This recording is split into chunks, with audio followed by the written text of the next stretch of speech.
Welcome everybody to the second webinar series in our module for how to be an anti-racist human.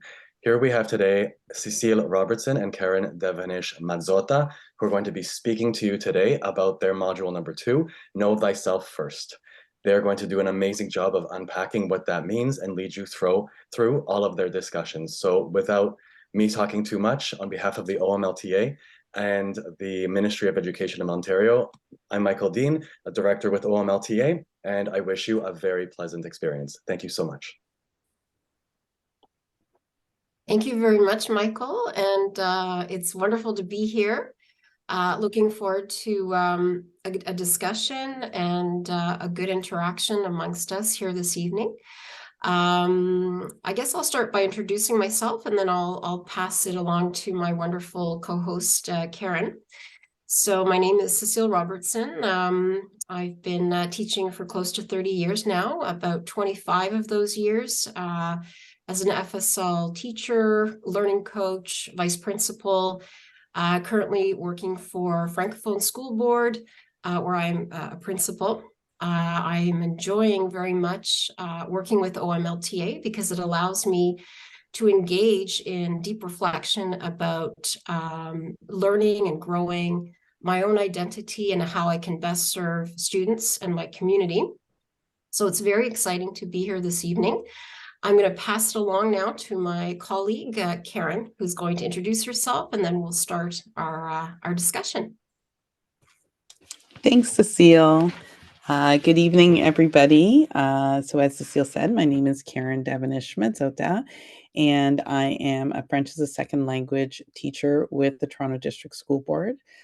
I'm also a course director with the Faculty of Education at York University, working with the Glendon cohort, which are the French as a second language teacher candidates.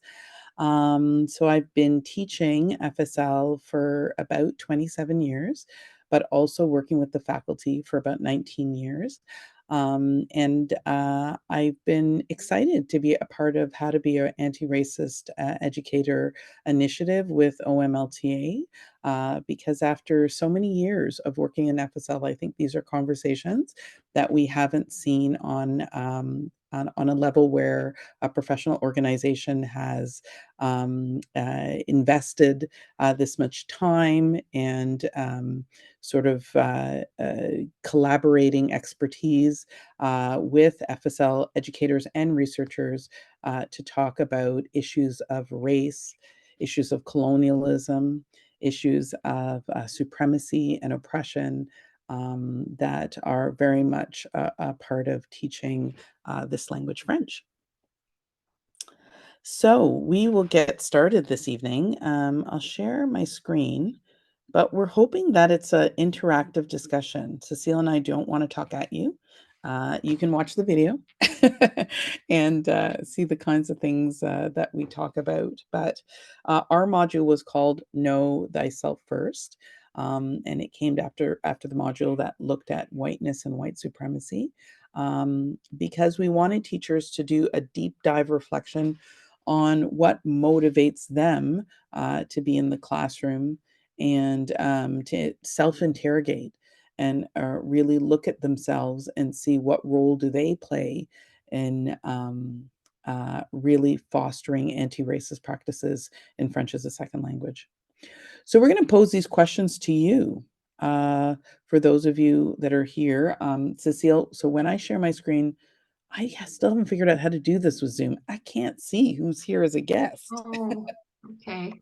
Well, I think I can see Stephanie is here, so welcome. Welcome, Stephanie, and we have Fleur, and we have Jean, who's here as well.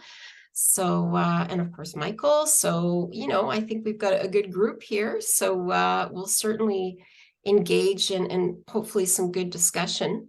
So at any point during, our presentation, please feel free to ask more questions, to push your way of thinking, and to push our way of thinking. This, as Karen said, this is a collaborative process. We're here to learn from each other. It's a safe space, really, to share your personal experience. what I particularly like about our module is, we start with sort of a wider systemic and historical perspective.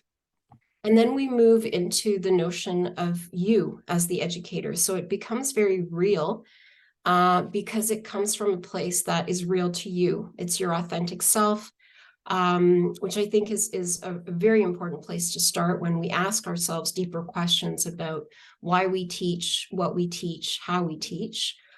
But it's also one of the most difficult, I would say, things to do because we have to confront sometimes truths about ourselves that may be difficult to acknowledge. But at the same time, I think when we choose to sign up to be in this profession, we understand that it is a lifelong journey and that we really want to, be honest with where we are and the fact that we're all on a different continuum. But at some point, particularly when we talk about things that deeply affect student outcome and that is rooted in identity, there is no, I would say, middle ground. I think we have to be very clear on that. But there's a lot of work to do before we come to a place of acceptance and of action, I think is important to note. So here are some questions that we can start with this evening to sort of generate our talk.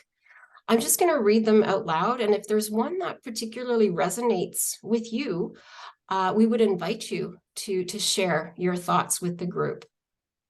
So the first question is, why do you teach? What do you bring to the classroom? How has your personal history, childhood experiences, and/or school trajectories influenced how you see yourself as an FSL educator? And how have your personal and professional experiences impacted your instructional practice? Is there any question there that speaks to you that you would like to share with the group? Oh, wonderful. I see Jean has her hand up. Okay, Jean, go for it. Hi. Hi, Jean. Yeah, I mean, they all sort of speak to me, I would say. Like they're very rich questions. I think the one that I'm thinking about, and I've been thinking about a lot in the last few years, certainly, has been the third one. Like I don't even know where to start now. But it's the third one because I think what I've seen is that, like, as an educator, we're always bringing ourselves into the classroom. We're bringing our, like, not just our experiences, but our entire body and our entire being. And particularly when as a language educator, I don't remember who it was, so I'm going to paraphrase it, but I attended a conference and their point was that, like, part of our privilege and our joy as language educators is that we can bring, and I think they said, like, we can bring the swag into it. We can bring it, Yes. we can absolutely, we can delight and educate and entertain as well. But also we have the privilege of introducing students to such a rich tapestry of what culture can be. It's also a huge responsibility then, because then it's down to our choice, the choices that we make about what we're introducing students to. And our choices are factors of our experiences, our identities, the dialogue that we've had with ourselves and the world around us, and also the dialogue that we haven't had. So, like, interrogating the self and understanding who I am as a person, even before an educator, hence the series. Understanding who I am as a person, even before an educator, and then understanding how that shows up in not just the classroom, but the choices that I make is fundamental to the unit plan and to the lesson plan and to the interactions with the students that I have, and looking at which students I interact with and how I interact with them in different ways. I mean, like, I could go on, but I'm going to stop there. Well, we thank you for jumping in and getting the conversation started. What I liked about what you said is that it doesn't just stop with sort of the interactions that you have with the students, but it's also the materials that you present. It's the time that you take or not take. It's who you invite into your classroom or to share with the students or whatnot, and how you interact with families. All of this is very much who you bring to the classroom, and in order to really set everybody up for success, we have to really, really be self-critical. And as we sometimes say in the Faculty of Education, education is really like walking into a house of mirrors, and you see all these aspects of yourself that maybe you try to ignore, but the response from others are telling you that that part of you really does exist. And we have to be sensitive to accept that kind of feedback. Would anybody else like to respond to one of these questions?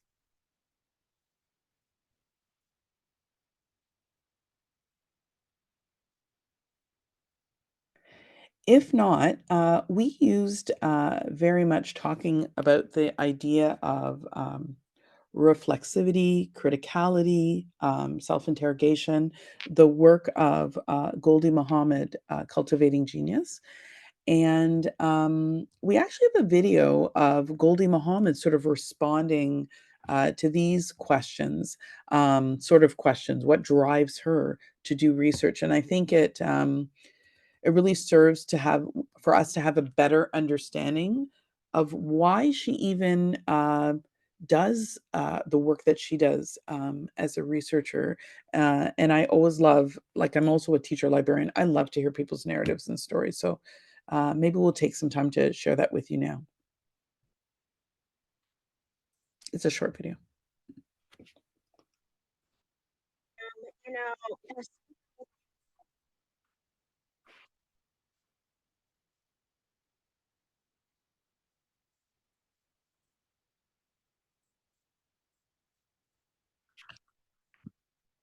I can't hear anything. Can anyone else hear or? No? Okay. Nobody can hear the video. No. Okay, I'll try it one more time. If it doesn't work, then I won't play it.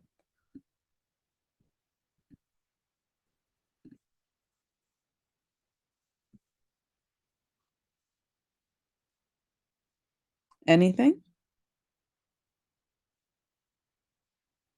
Can anybody hear it? No, I couldn't hear it. Anyone else? no, but Karen, on my screen, are you muted when the video is playing? I'm not. Oh, okay, never mind then. So the actual, I don't know why my computer video wouldn't pick that up, but Hmm. yeah. Oh, that's unfortunate because it's a really interesting Hmm. story, I think, about her speaking to how her teachers really saw who she is as a person, and that she's carried that sort of recognition and validation to want to create those same experiences for learners. And it's driven her to the point of course, studying, learning as, sort of her career as a professor of education. So I just thought that was really interesting to share.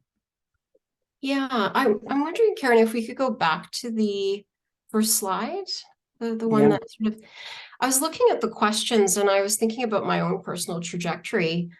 And one of the memories that I have as a kid going through the Francophone school system was, I don't know if you're familiar with sort of the grammar, I'm going to call it the grammar Bible, if you will, or the reference tool that is often used as a fundamental understanding of French verbs. It's called Becherel. I don't know if you've seen it. It's sort of like a green book. But I have almost, I would say, very difficult memories of that, of walking into, I think it was my grade 6 or my grade 5 classroom, and having a dictée, spelling tests, and having reference to Becherel as a constant sort of anchor that was used to teach language. And I also remember thinking that French was hard. Like French is a hard language, because I have to remember les terminaisons, verb endings, all kinds of things. And I recall that as being really central to one of the reasons why I wanted to be a different kind of teacher. And I promised myself that that would not be my approach. And so to answer the first question, why do I teach? Because I'm excited and passionate about the language, recognizing that it doesn't have to be rooted in technicalities and a very clinical approach, to understanding it. Particularly as a core French teacher, I remember going through the Faculty of Education and thinking, how can I get my students really into wanting to speak French? And one of the things that really worked was when I began to open up about my own experiences as a teacher. And when I began talking to them about my struggles, even as a Francophone, learning French, talking about my background as well. So I was not born in Canada. My parents are not French from France. They were, one of my parents was born in Morocco. And then we got into really good discussions about, well, how come your dad speaks French? You just told us he was born in Morocco. Like, what languages do they speak there, And so that's when it became exciting because the students saw me in a different light. And they began to appreciate the fact that French is a language that has many facets that, in terms of its history, in terms of its colonial history, in terms of the dialects that people speak, in terms of a language that at times was for the survival, if you will, of the language, but also as a resistance tool, right? So then students started to speak up about their own experiences. I taught in a community where students were telling me that English was not their first language, nor their second language. And French was actually, for some of my students, a third or fourth language. But what was fascinating is when the shift changed and I moved away from that sort of very technical aspect of teaching the language, and I went beyond the confines of grammar, and I spoke as a human being. It opened up the possibility and the potential for learning a language in a way that became authentic for my students because they could relate to some of the stories and narratives that I shared. So that's something I wanted to share. I don't know if anyone else had any particular. Oh, wonderful. I see Michael's hand up. Go for it, Michael. Just when you were saying that, Cecilia, it made me think of something that I had heard once, and I don't know who said it at all. But I think that growing up in Ontario, like you said, if you were in a French class, that's what French class looked like, learning things out of a book and dictée and all of those things. And I heard someone once say, that is when you learn French. When you learn about French, that's when you are starting to learn about the cultural components, the history, all of the things that make cultures rich. And I'm really hoping that in today's age, we've gone beyond just grammar and learning the mechanics of what makes a language, and exactly what the work that you're doing here and what you just explained about opening up and saying, this is something that happens in real time.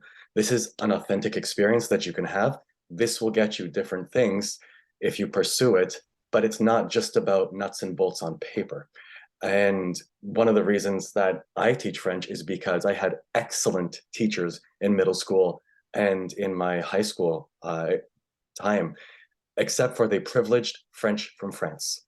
And that was the only French that was permissible. Anything that came from Franco-Canada was subpar. Anything that came from the Maghreb or from sub-Saharan Africa, ex-colonies, was not as good. It was not aussi bon. And one of the things that I really try to do with my teaching practice is to blow up the French-speaking world and say, it's not just Paris, guys. Like, it's not just that place that you think of. It's so much bigger. And those conversations that come out of it are so worthwhile to pursue because you learn so much about the kids in your class. That's excellent, Michael, and I think it ties in really well to this quote by Goldie Muhammad talking about like how identity, how your experiences, your strong self of understanding how you were nurtured and nourished in those environments affect, of course, what you decide to do in your classroom. Her quote is, "When I think of the greatest leaders of our time, they hold identity or a strong sense of self for others, plus skills and intellect and criticality. On the other hand, the greatest oppressors of the world lack criticality, knowledge of self and others." And I think this is a call to action to us as French as a second language teachers.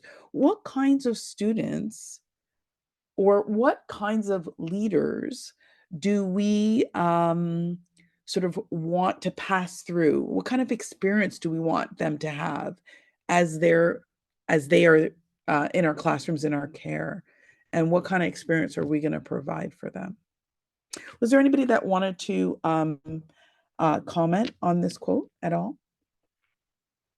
Yeah, I think it's such a great quote for so many different reasons, but I think it goes back to what Michael was saying and what I was sort of hinting at was I think when there's a sense of identity that you are able to share openly with your students about yourself, that exposes yourself in a way that shows your humanity, it really changes the trajectory, and students begin to see French language as not just communication, but as part of a historical legacy that is oftentimes rooted in injustice and lack, if you will, of recognition, as we heard from Michael, of the diversity and the richness of language experience. And I think that's where we have to be very critical. We have to be able to question ourselves and say, okay, why is it that French from France is touted as the golden standard? Where is that coming from? And can we challenge that? And can we refute that? And can we reject that? And I think those are the kinds of dialogues that I want to engage in. And I know sometimes that's difficult for educators because they themselves may have, learned French from, very through a very Eurocentric lens, and have been told this is, how you're going to speak. This is the correct pronunciation. But we have to dismantle that, and we have to question that, and we have to allow our students to question that. I see two hands up, so I'm going to go right to the hands. I think Jean and then Fleur. Okay, Jean, go for it.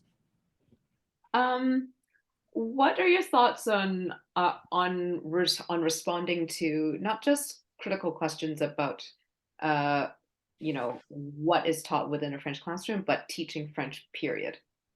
Because many of the students that I teach are they don't see they see far more practical purpose in learning a language such as Mandarin, Japanese, Arabic, Spanish, and not necessarily French. They see it as something that's imposed on them by the curriculum.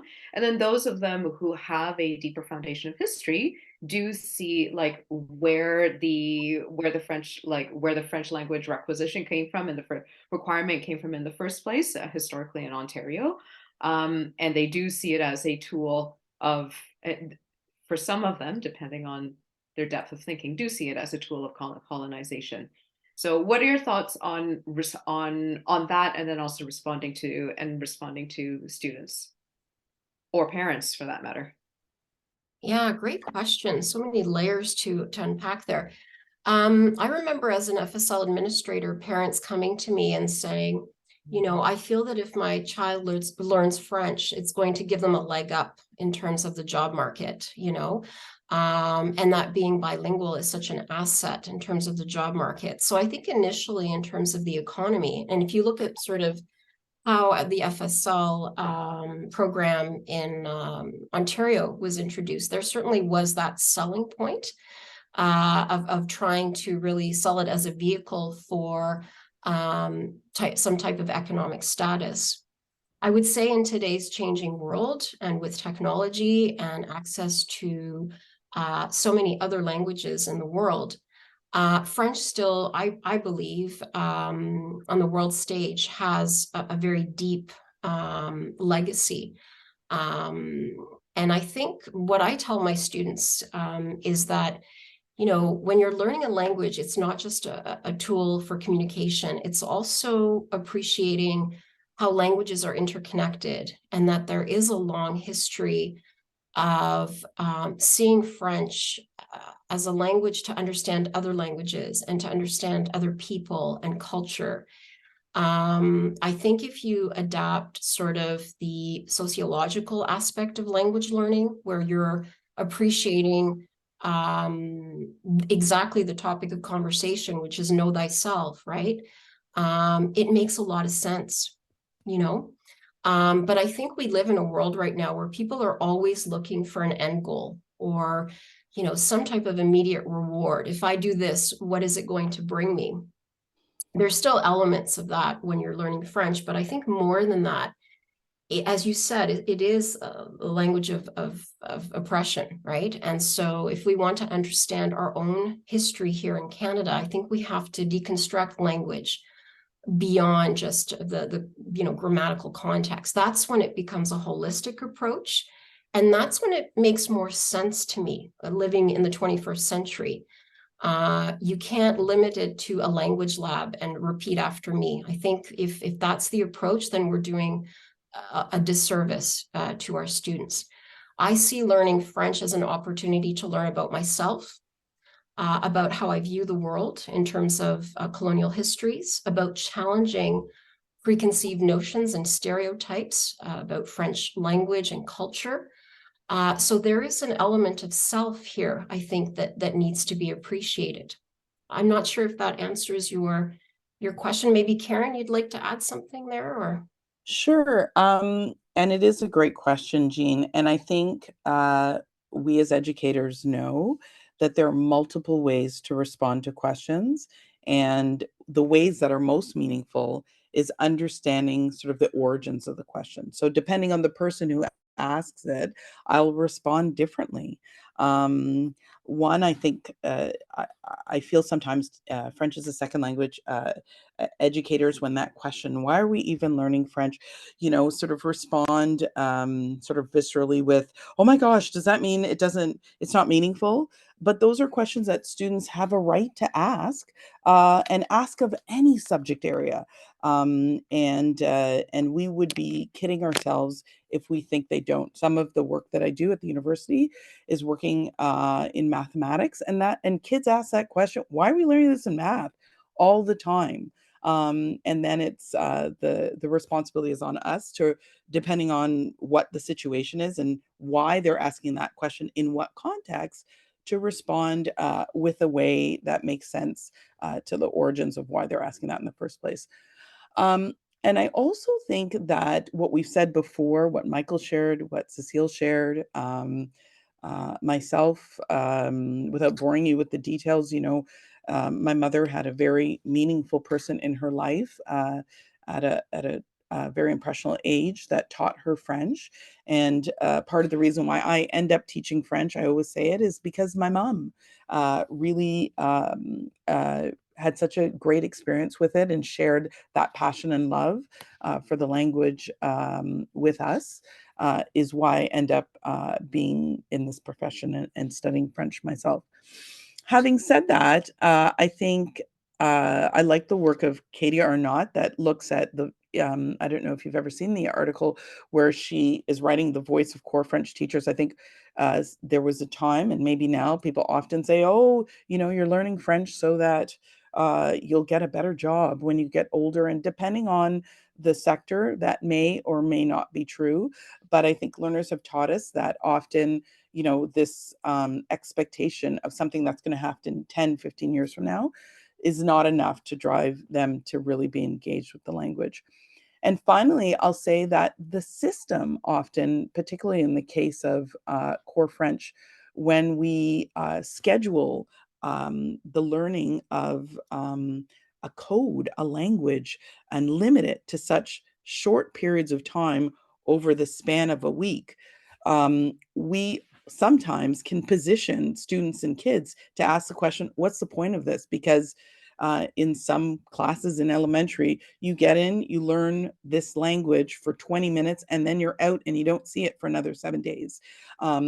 If we would be inspired of re-envisioning how to teach the language in ways that students are more immersed and have more opportunity to have better, authentic connection with the language, I think we would provide for them a very different experience. Actually, the last thing I'll say is I've done a lot of work with Canadian Parents for French, putting kids together with putting French as a second language students together with students who speak French and don't have English as a language that they feel comfortable in. And once they make that friend connection with somebody who can't engage with them in English, I think they all of a sudden become very conscious of the power of that language and their competence in that language that helps them to better get to know somebody else. It's a long way to answer a very good question. Such a great question. Fleur, please go ahead. Yes, I just wanted to, in terms of the quote, just wanted to comment as well that something that I've definitely tried to do in my classroom with my students as well is really just trying to be very frank with them, very vulnerable as well, and earnest about why it is that I chose to become a language teacher, the love that I have for the French language, but also the culture and the various things that I learned as well. I would say in high school compared to undergrad, where then I did see, it was only in undergrad when I saw visibly diverse professors of French that came from various countries, that not just France. And so I've shared those experiences with them, and I've also shared with them aspects of it that I don't like. I think it's really important that we don't glorify a language just because of the fact that it's mandatory for them to learn. And so I have shared some experiences that I had that were not so great, and just various things that can be very challenging.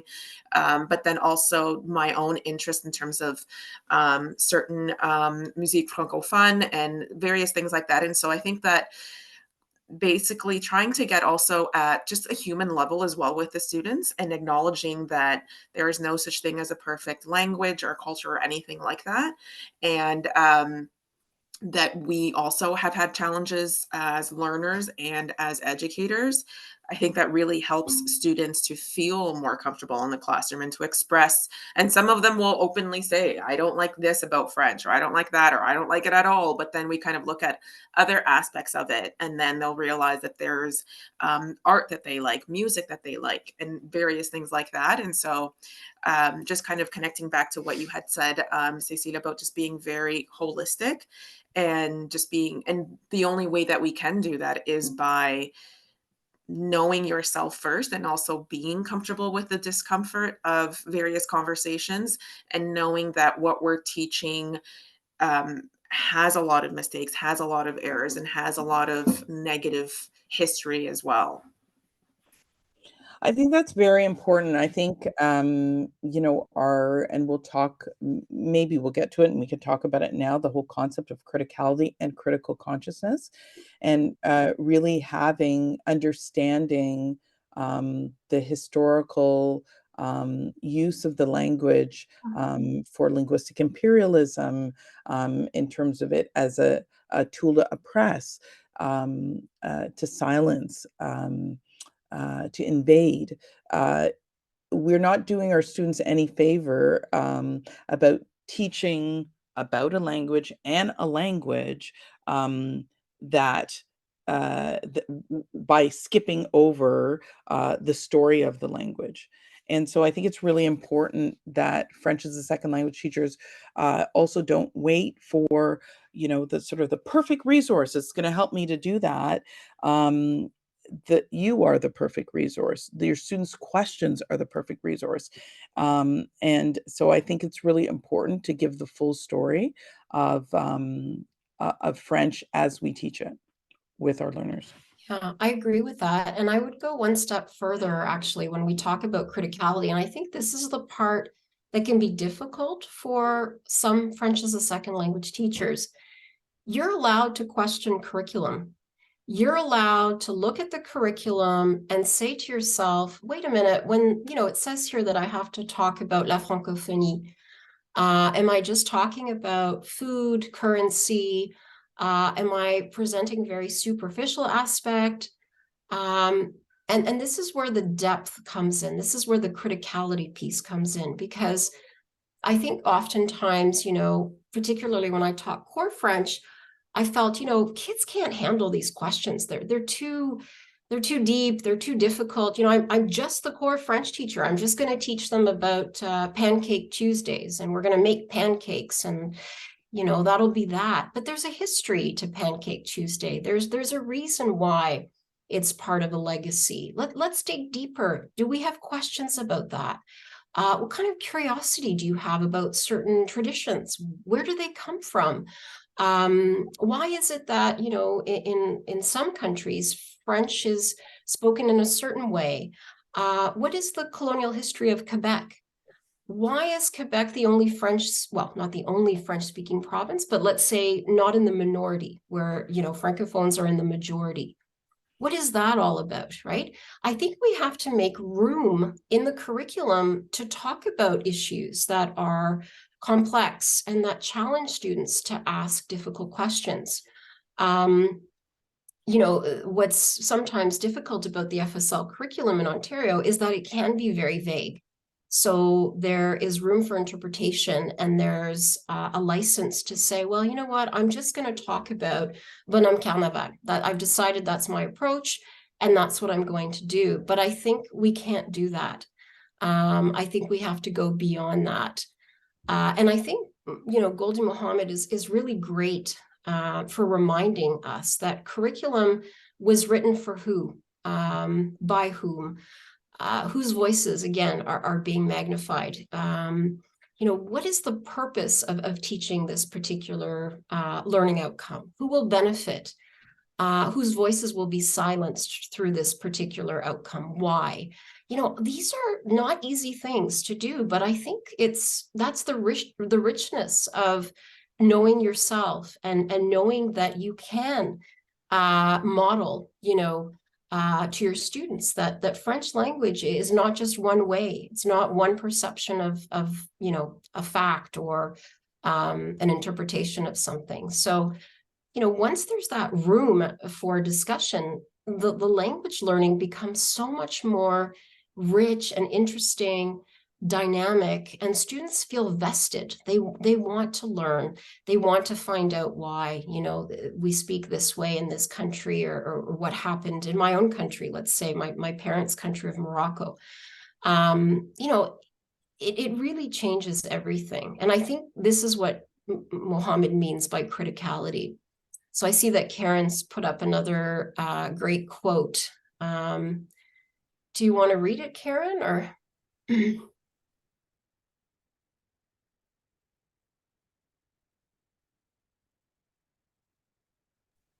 We can't hear you. Karen, your volume?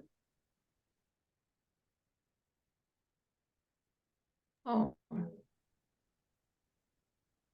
okay. Oh, now we can hear you. Yeah. Okay, great. Okay. I don't know why that went out. I wasn't touching anything.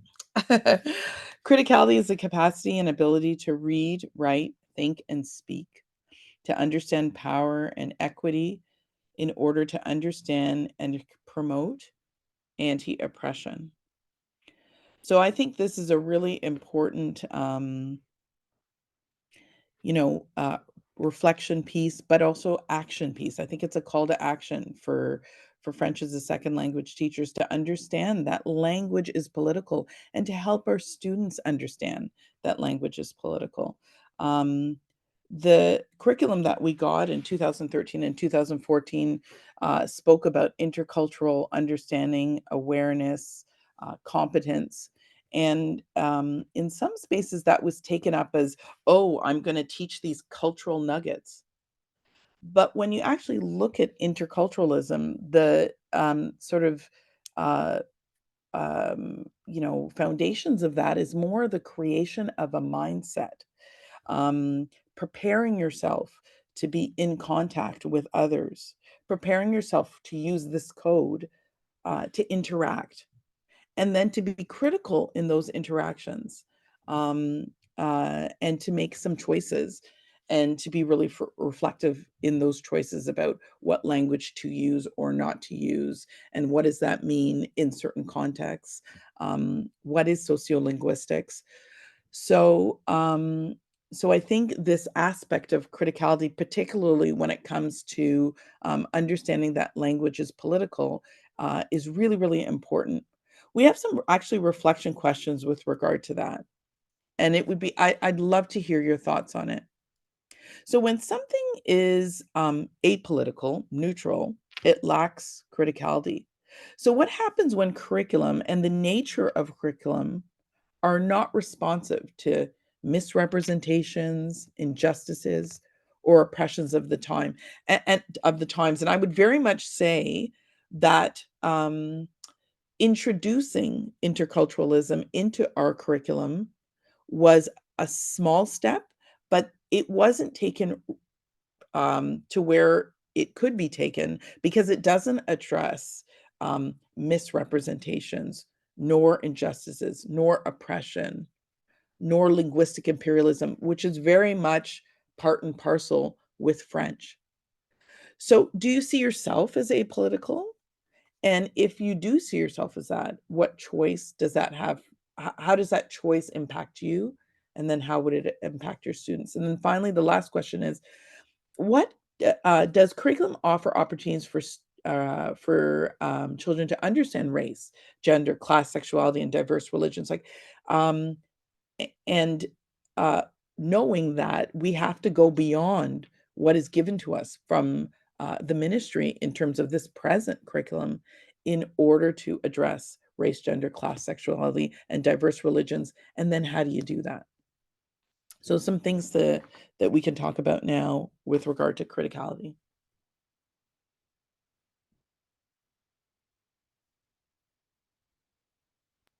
Oh, great. Michael, go for it. So there's a lot going on here, and those are really big questions. So I think one of the things that I'd like to offer here is the comments that I hear from the outside of the FSL world and the language world, from other teachers with whom I work, and their interpretation of what we do is often very different from what we actually do, because what they see our students doing does not necessarily, and sorry for the word, translate into what they see as also value. So especially with somebody from like a math or science, I'm not calling them out, but it usually happens this way, one of those departments, and they'll say, well, how can you fit that into what you're teaching? Your curriculum is so wide open, you can literally do anything you want. Number one, how do you know that? Number two, yes and no, because it's so much based on the personal experience of the individual teacher. So does curriculum offer opportunities for children to understand race, gender, class, sexuality, and diverse religions? Yes, but I do think that that lies a lot within the personal experience of the one who is transmitting that knowledge. And if that person is not ready to start a conversation about race, to talk about colonialism, to talk about the historical path and past and brutalities that happen within the French-speaking world. My grade 12 students today were shocked to know about the history of Haiti today, just as an example. That can fit in, yes, but again, where we are as teachers, and I think that where both of you have talked a lot about this, is we have to know ourselves first and know what we are able to go and not pretend to be experts in everything and say, I know everything about the class system in French-speaking countries. I know that's not a reality, but as long as we are able to share those vulnerabilities, as Flor was saying too, that promotes a conversation. And those are worthwhile. Going back to the apolitical and or neutral, that's we don't have enough time for that. That's huge. But I don't know if Jean, if you have any thoughts about this either. I mean, do I not have thoughts? Full disclosure, Michael and I work together in another capacity as well. Yeah. So I think right now, like thinking about these questions, what's coming up is so to your last question about offering opportunities for students to understand different things, like Bloom's taxonomy has its issues. However, part of the skill in being able to evaluate and synthesize and analyze uh, and think critically about complex issues is having a base of knowledge to do that from. So part of our job is to open this world for students to be able to gain under just pure comprehension and knowledge about things that they're not aware of.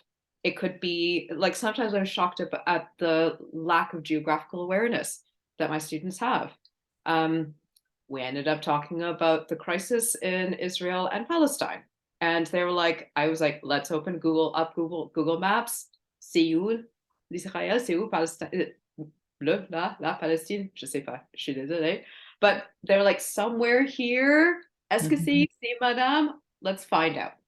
So first of all, in order for them to be able to, in order for us to be able to approach anything with any kind of criticality, we have to inform ourselves, and we have to arm the students with the tools for them to be able to inform themselves as well. The second part is that I think what's often mistaken is for neutrality is diversity. And it's quite easy as teachers for us to provide a spread, like a buffet, a menu of all sorts of diverse things and say, yes, excellence, without thinking critically about it because of that desire to remain neutral. And that neutrality often comes from many different places. It can come from not wanting to ruffle the waters. It can come from fear. It can come from nerves. It can come from anxiety. It can come from not realizing, the systems of white supremacy that we teach within. Like it comes from a lot of things. But at the same, and like it's a not just a good first step, it's a necessary step to present to offer diversity and to offer opportunities for students to think about identities in different ways. I'm thinking about it's a curriculum it's a strand of teaching standards out of the US called the Teaching for Justice, I believe, social justice learning strands, where they basically they divide up social justice learning into 4 strands: identity, diversity, justice, and action. And there's learning that can be had from K all the way through beyond in each of those 4 strands. But you have to, in order to take action, you can't take action without understanding identities and the different shapes and nuances and forms that they can take. And you also have to understand the diversity that lies around us and in our communities and within us. You also have to understand justice and then, by definition, injustice. So diversity, like the curriculum absolutely offers all of these opportunities. We have to take them, but that's still only one part of being an anti-oppressive, anti-racist educator. It's so multifaceted. If anti-oppression is, I mean, I fully believe that that's what I want to become, but it's only one facet, and you can't do that if you're being neutral. It's very well said, Jean, and I really, as you were talking, could hear, I was thinking to myself, another workshop that we have to do is really deconstructing this concept of interculturalism, because it is the preparation of that toolkit of how do I enter into, learning about a language or learning about peoples who speak that language in ways where I'm conscious of my own bias, and that might create a lens for me to not be objective. Or how can I be objective? What does that mean to dissenter? And then I also like that you spoke about critical consciousness, that you have to heighten your own awareness about injustices and oppression that exists in the world. And we have to do that for ourselves, so that we're able to support our students engaging in that kind of thinking for them too. And we have to have courage, because often in my line of work, I hear teachers say, I don't want to touch this stuff because it's going to open up a can of worms. And I always say, is that called learning? Open it up. Open it up. That's what matters in the end, and really prepares students to be, when we talk about leaders, but to proceed beyond our classrooms in ways where they've taken those meaningful experiences and able to engage in future meaningful experiences. So Yeah. I thank you for sharing that. Yeah, so much rich stuff tonight. It's really powerful, but I think it goes right back to the core of the issue is knowing yourself, you know. I think understanding our own limitations, our fears, our anxieties around the notion of neutrality, you know. And for many, many decades, FSL was seen as a neutral sort of subject area. You know, we just taught the language, that was our job. And now we're really, I think, challenging folks to go beyond that. And there's still a lot of work that needs to be done. But I think the main issue is this notion of vulnerability, which is difficult, especially when, you know, the realities of classroom management come in, and you know, all kinds of things that the teachers have to deal with on the job. But I think what I appreciated in tonight's conversation, I mean, we sort of talked about a multitude of things, but one of the things that still resonates with me is this notion of authenticity, and being authentic and being my true self with my students in ways that show that I'm a language learner myself, but I'm also learning about myself and my own biases and my own ways of knowing and being that still sort of straddle that line between wanting to be an anti-oppressive educator, but still wrestling with things that are still not clear after 30 years in my mind. And I think that's part of the process. It's part of being real and genuine with yourself. And if you're able to engage in these kinds of dialogues with your colleagues, even with your administration, I mean, I know at my school, this is something I talk about all the time.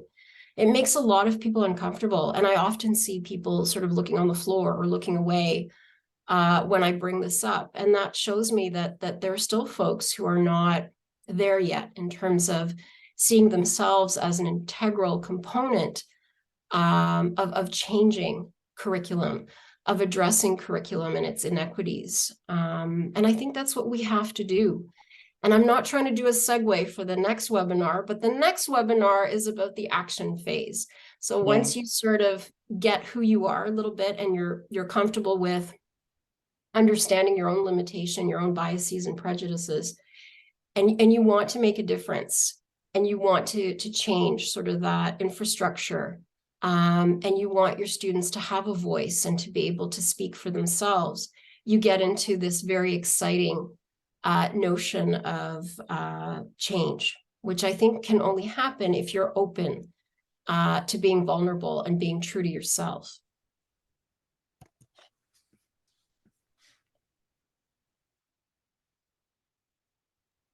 So I think I'm just looking at the time. I think it's towards the end now. And I don't know if there are any final questions or comments before we wrap up, or things that you think were particularly relevant for you, but we'd love to hear it. I was struck when I was listening to your module about the idea of cultural essentialism.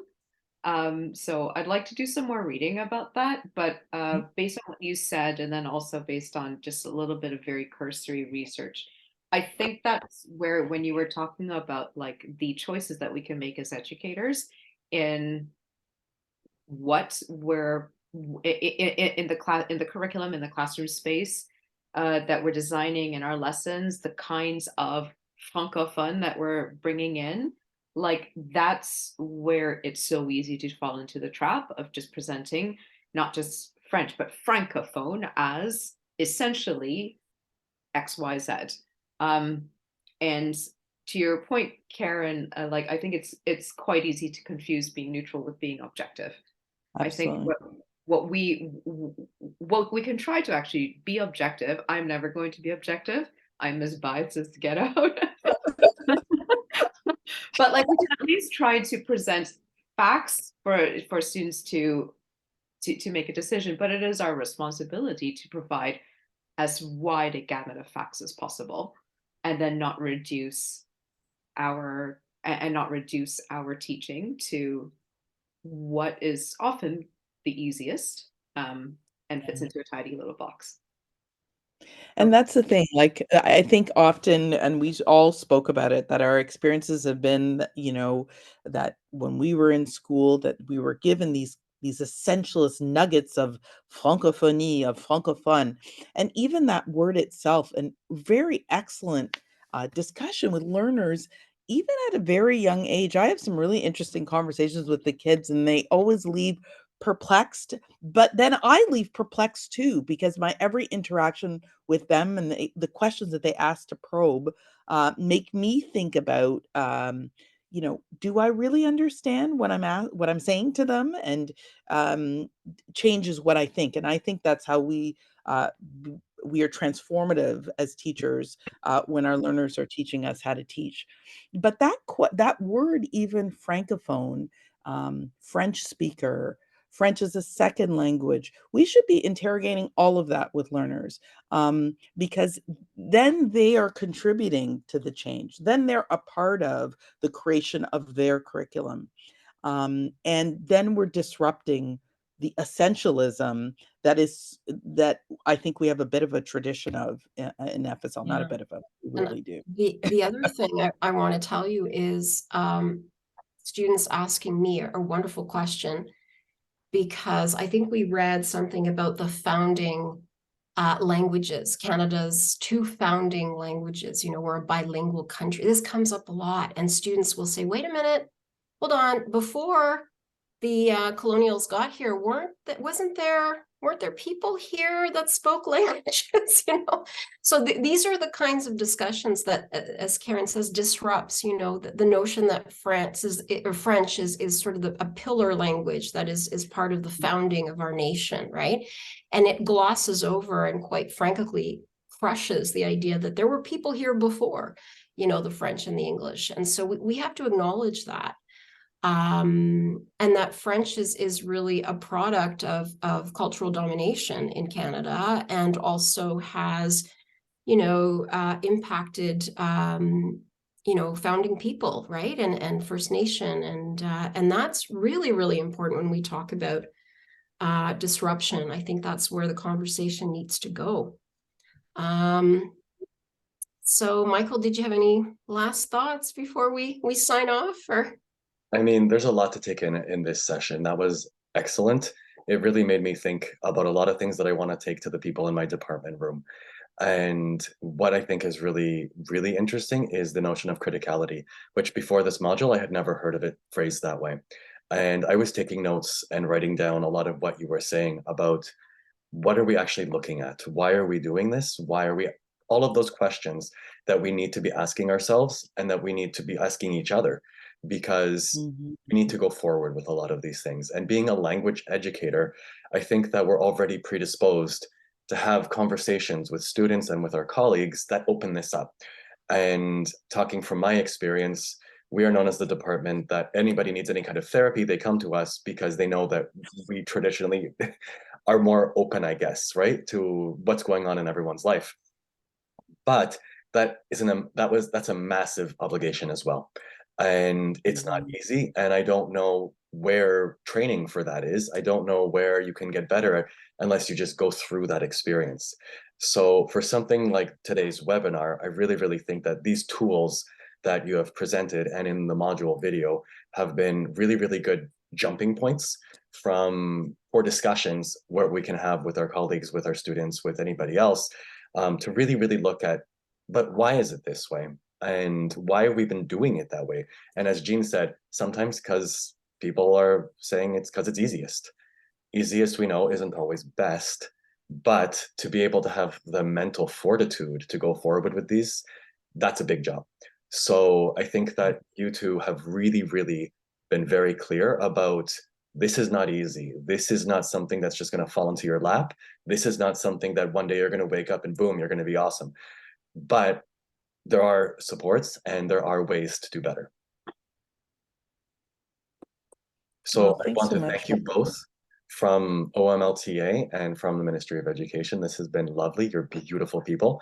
I look forward to working with this kind of subject matter in the future. Thank you so much. Thank you. Thank you. It was a real pleasure to speak to both of you this evening, and such a wonderful learning opportunity. Thank you so much. Merci.